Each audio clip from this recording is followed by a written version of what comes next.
ta fara fitowa akan batun kisan kare dangi a Najeriya. Sabon takardu daga ma'aikatar shari'a Amurka sun fallasa wani abu mai matuƙar hatsari. Wasu kungiyoyin neman kafa biyafara a kasashen waje su ne suka kaddamar da yakin zargin cewa ana kisan kare dangi wa Kiristoci a Najeriya, kamar yadda jaridar Guardian ta buga. Wannan shi yasa Donald Trump da Senator Ted Cruz suka bayyana Najeriya a matsayin ƙasa mai takasantsan kan 'yancin addini. Senator Cruz ya ce babu ƙasa a duniya da ake zalunta Kiristoci kamar Najeriya.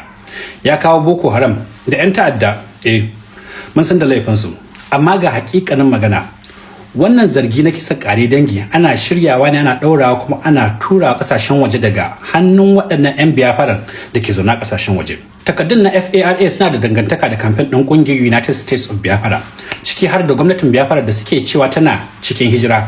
Sun ɗauki masu lobbying na siyasa a Washington, sun rattaba hannu akan wasu takardu a ƙasar Finland, suna ƙoƙarin nuna cewa Najeriya ƙasa ce mai kisan kiyashi, ba don magance matsalolin gida ba, sai don neman karɓuwa a Amurka. Ɗaya daga cikin manyansu, Simon Ekpa, yanzu haka yana gidan yari a Finland saboda laifukan ta'addanci, zamba haraji da tada fitina. Amma kuma shi ake sanyawa hannu a takardun da ke zargin Najeriya da kisan kare dangi. Takardun sun nuna wani abu mafi muni.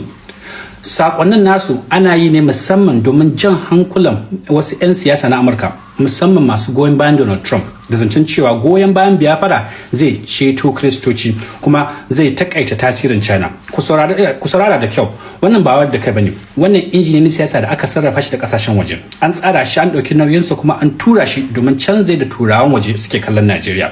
Waɗannan kamfan da ake yi, ake haɗawa da kalmomin kisan kare dangi da zalancin addini na iya kunna fitinar kabilanci a cikin gida, su kuma ɓata sunan ma'idon duniya.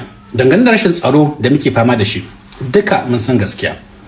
Waɗannan mutanen suna kashe Kiristoci, suna kashe musulmi baki ɗaya, ba sa bambanta addini, suna sace ɗalibai ba tare da la'akari da addininsu ba, suna kai hari, suna ƙona coci, suna ƙona masallatai. Jama'a musulmi da Kirista,